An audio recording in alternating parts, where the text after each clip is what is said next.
પંચમહાલ જિલ્લાના કાલોલ શહેરમાં પોલીસે એક ગુપ્ત બાતમીના આધારે દરોડો પાડીને ગેરકાયદેસર ધમધમતું લાઈવ કતલખાનું ઝડપી પાડ્યું છે. આ કાર્યવાહી દરમિયાન પોલીસે 13 જીવતા ગૌવંશને બચાવી લીધા છે, જ્યારે સ્થળ પરથી 22 આરોપીઓની ધરપકડ કરવામાં આવી છે. કાલોલ પોલીસ સ્ટેશનના પીઆઈ આર.ડી. ભરવાડ તથા સર્વેલન્સ સ્ટાફ શહેરમાં પેટ્રોલિંગમાં હતો. તે દરમિયાન પોલીસને ચોક્કસ બાતમી મળી હતી કે બીઆરસી ભવન સામે આવેલી એક ગલીમાં 10થી વધુ ગૌવંશને ઘાસચારા વિના ક્રૂરતાપૂર્વક બાંધી રાખી તેમની કતલ કરવાની તૈયારી ચાલી રહી છે. બાતમી મળતા જ પોલીસે ત્વરિત જગ્યા પર દરોડો પાડ્યો હતો. રેડ દરમિયાન સ્થળ પરથી 3 ગૌવંશ કતલ કરેલી હાલતમાં મળી આવ્યા હતા. જોકે પોલીસે સતર્કતા દાખવીને 13 જેટલા જીવતા ગૌવંશને સલામત રીતે બચાવી લીધા હતા.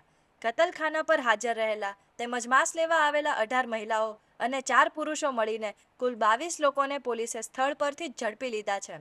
પોલીસે તમામ 22 આરોપીઓ સામે ગુનો નોંધીને આગળની કાયદેસરની તપાસ હાથ ધરી છે.